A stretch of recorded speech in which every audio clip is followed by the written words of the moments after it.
الشیطان الرجیم بسم اللہ الرحمن الرحیم۔ جیسا کہ ہسٹوریکل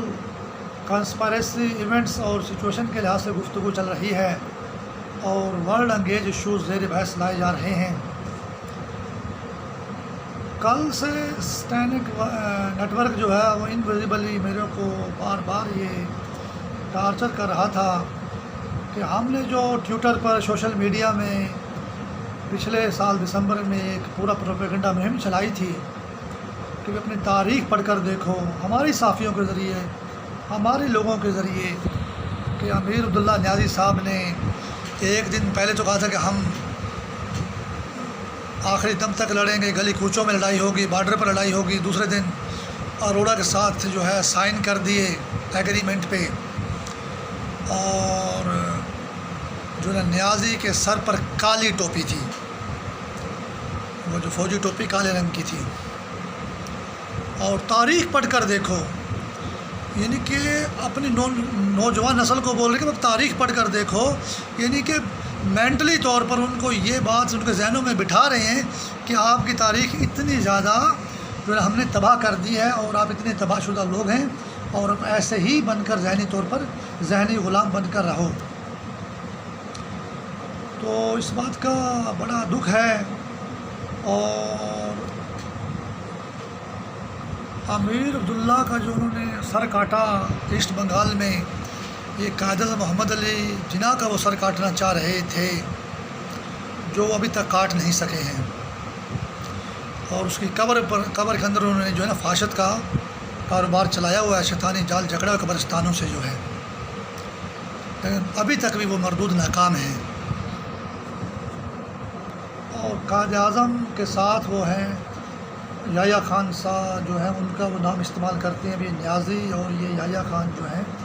یہ ہم نے قائد اعظم کی جڑ کاٹنے کے لیے جو ہے ان دونوں بندوں کو ہم نے منتخب کیا، اور ان کے نام بھی ہم نے ماسٹر مائنڈ طریقے سے سلیکٹ کیے، کن بندوں کو ہم آگے لے کر آئیں۔ اور یحییٰ خان کا تعلق بھی پشاور سے تھا، اور قائد اعظم نے مرتے وقت جو ہے اپنی جائیداد جو ہے پشاور اسلامیہ کالج، سندھ مدرسۃ الاسلام اور علی گڑھ کالج کو وقف کر دی تھی، اس کے نام کر دی تھی۔ اس میں نور جہاں کا کردار بڑا اہم ہے۔ میں کراچی میں 14 سال رہا، تو نور جہاں جو ہے نا، جب بھی میں وہ شارع فیصل سے یا کہ وہ مین مرکزی شاہراہ وہاں پہ کافی ہیں وہاں پر، تو گزرتا تھا تو مجھے بتایا جاتا تھا کہ دیکھو یہ جو ہے نا، یہ نور جہاں گورا قبرستان میں دفن ہے، اور آپ کو بھی اس کے ساتھ ہی دفن کر دیں گے، غرق کر دیں گے، یا آپ بھی نور جہاں ہیں۔ یا یہ بھی کہا جاتا تھا کہ جو ہے نور جہاں آپ کی ہم نے گورا قبرستان میں غرق کر دی، اور قصور میں اس کو دفن بھی نہیں ہونے دیا، اس کا وطن تو قصور تھا، اور انگریزوں کے اور عیسائیوں کے نام پہ جو گورا قبرستان، اسی میں ہم نے دفن کر دی، اور تم نے کیا کر لیا۔ جس لحاظ سے شیطان چاہتا تھا ٹارچر کرتا تھا۔ اور مجھے بار بار اردو اخباروں میں یہ بات بھی پڑھائی گئی کہ یحییٰ خان جو ہے وہ دفتر میں نوکری پہ نہیں جاتا تھا، وہ نور جہاں کے ساتھ ڈانس کرتا تھا، ناچتا تھا، شراب پیتا تھا، اور یہ پاکستان کی جو ہے نا سبکی کا باعث بنی، اور پاکستان کی تباہی کا باعث بنی۔ یعنی وہ جو ڈائیول نیٹ ہے وہ نور جہاں کا بھی دشمن ہے، اور یحییٰ خان کا بھی دشمن ہے، اور امیر عبداللہ نیازی کا بھی دشمن ہے، قائد اعظم محمد علی جناح کا بھی دشمن ہے، ہر مسلمان کا ہی دشمن ہے۔ جس طرح چاہتے ہیں مسلمانوں کو استعمال کر کے وہ مسلمانوں کو ہی تباہ کر دیتا ہے۔ اس کو بولتے ہیں سیلف ایبیوز، سیلف ایبیوز، خود کش تباہی، جینوسائیڈ۔ یہ سب سے بدترین جینوسائیڈ کا جو ہے نا طریقہ واردات ہے، اور یہ سیلف ایبیوز ہوا تھا ہمارے مسلمان لیڈروں کا، اور لیکن ابھی تک وہ مردود ناکام ہے۔ میں ملتان میں تھا تو سکھوں کی جو ہے کرتارپور راہداری کھل رہی تھی ان کے ٹیمپل میں پوجا پاٹ کے لیے۔ مسلمانوں کو تو ہر مسجد جکڑی پڑی ہے، پاکستان میں، بنگلہ دیش میں، ہندوستان میں ہر نمازی جکڑا پڑا ہے۔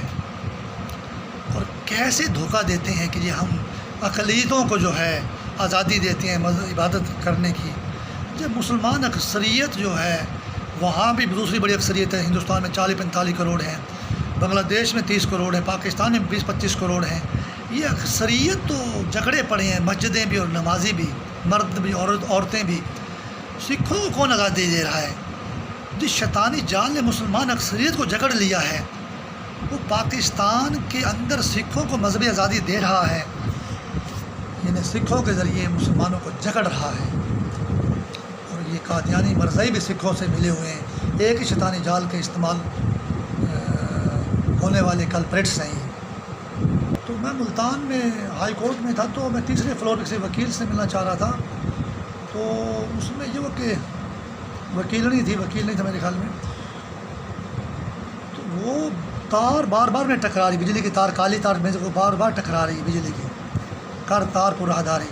یعنی آپ کا سر کاٹنے کے لیے ہم کرتارپور راہداری بنا رہے ہیں، میرے کا سر کاٹیں گے، قائد اعظم کا سر کاٹ رہے ہیں، ہر مسلمان کا سر کاٹ رہے ہیں، جو بھی امتی ہے، ہمارا نام اگر محمد رکھتے ہیں تو ہم امتی ہیں حضرت محمد مصطفیٰ صلی اللہ علیہ وسلم کا، ہم جو ہیں اس کے ماننے والے ہیں، اصل دشمن تو ہمارے نبی کی ہیں وہ، اور پوری اسلامی دنیا میں ختم نبوت کا بھی انہوں نے جو ہے ڈھونگ رچایا ہوا ہے، اور اصل میں تو نبوت کو مٹا رہے ہیں، اور کہتے کہ ہیں جی آخری نبی ہے اور آخری نبی پر ہمارا ایمان ہے، اور کچھ شیطان امریکہ میں مردود آگ ہے جو آخری نبی بنی ہوئی ہے،